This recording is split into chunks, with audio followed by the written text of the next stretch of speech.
choice as well. Let's not ignore that. Joining us now from New York, we have Republican Congressman from New York and Chair of the House Homeland Security Committee, Representative Peter King. Peter, it's great to see you. Let's continue on with these changes in the President's national security team. What do you think ultimately will have these changes? How will they impact maybe perhaps even the direction of the President's foreign policy? Well, first of all, from a personal point of view, I have a great regard for Leon Panetta and also for General Petraeus. I think they are two outstanding government officials, dedicated, patriotic people. I can tell you, being on the Intelligence Committee as well as the Homeland Security Committee, Leon Panetta inspires tremendous confidence, not just among Democrats, probably even more so among Republicans. And he did come in at a very rough time, because you had Eric Holder was beginning the investigations of the CIA interrogators. You had Nancy Pelosi claiming she wasn't properly briefed by the CIA as far as the interrogation tactics, and Leon Panetta really held that together. As far as General Petraeus, I think he did an outstanding job in Iraq. I have a great regard for his ability. I know him somewhat on a personal level, and I think he's just a tremendously patriotic person. As far as the policies, I'm not certain. I assume that Leon Panetta will follow in what Bob Gates was doing at the Defense Department. He's going to be, I believe, a non-political manager at the Defense Department. As what's going to happen as far as the precise cuts, I really can't tell. I think he will probably continue at least for the first 6 months or a year along the same path as Robert Gates, and any other changes he wants to make, we'll have to see. But he'll provide a very steady hand, and he'll be a very good representative for the administration on Capitol Hill, and I believe he'll work very well with Republicans. Hey, Peter, let me ask you about some news that broke in Great Britain a few days ago. It was across, I believe, the top of The Guardian, saying that London is ground zero for Al-Qaeda recruits, for recruiting extremists. What can you tell us about that as the head of the Homeland Security Committee, and have you guys been working with the British government on that front?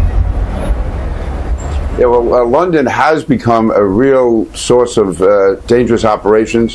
Finsbury Park, the mosque in that area, parts of London are known as London Stand. We saw it as far back as 2006 with the explosives plot, the liquid explosives plot out of London. We have a real serious radicalization problem and concern in London, but it's different. Let me just give one bit of good news for Americans. I mean, I've been obviously there are holy hearings as far as radicalization of the American Muslim community. It's nowhere near the same as what it is in London, because in England there is very little assimilation, as far as I know, we're talking to British officials, by Muslims into the overall British community. There's much more of a discontent among large numbers of the Muslim community. The concern I have in the United States is, while the overwhelming majority of Muslim Americans are outstanding people, Al-Qaeda is attempting to recruit from within that community. They have to find people to recruit, while in London there really is a hostile community. And what surprised them back in 2006, when you had that explosives plot that would have brought down 10 airliners, is that they were people who were there 2 or 3 generations. They had come from Pakistan in the 1950s, and the British thought they had become part of the British mosaic, but they hadn't. Yep. Hey, Katty Kay and Roger Bennett, why is that? We've talked about it before. Why is it that Muslims seem, at least to this point, to have become much more radicalized in Great Britain than, say, the United States? I think it's really interesting what the Congressman points out, and that's what we saw in the 2006 plot, was that these were people whose parents or even grandparents had come to Britain, and who themselves, the grandparents and parents, had made an effort to assimilate into British culture. They'd worked hard, they'd set up communities, they'd set up businesses, and their focus had been on economic progress. And then you get this younger generation, which seems to have become much more politically radicalized and much more extremist. And so far, you haven't had that in the United States. American Muslims see themselves as Americans before they see themselves as Muslims. And that is a real difference with British Roger, Muslims. why the difference? Well, we don't have a notion of an English mosaic. We don't have a notion of the English dream. These individuals were moved to ghetto satellite towns like Luton, where the Swedish bomber came from, where the industrial base moved, they became unemployed, they became radicalized, The universities took money from Syria. St Andrews University, front page of The Guardian today, where William and Kate were educated, took money from Syria for their faculty to teach the Middle Eastern policy.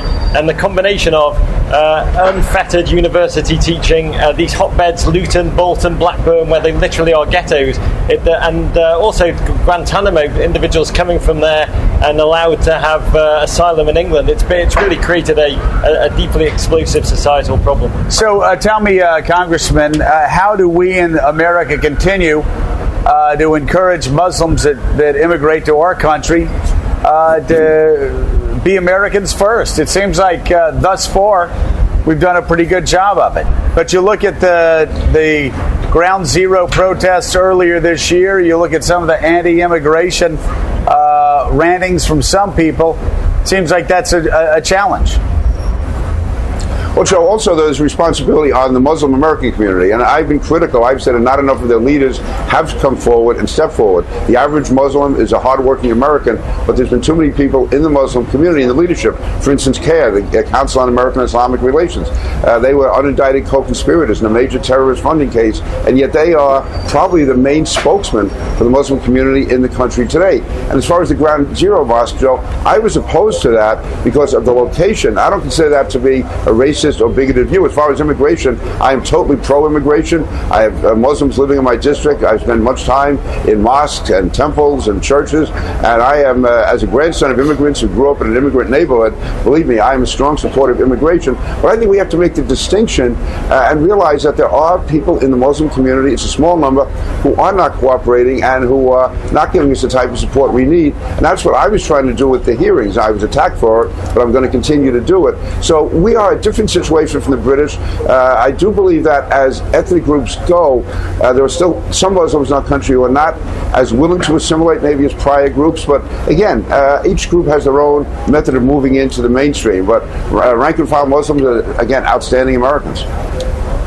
Congressman King, it's Willie Geist on another topic.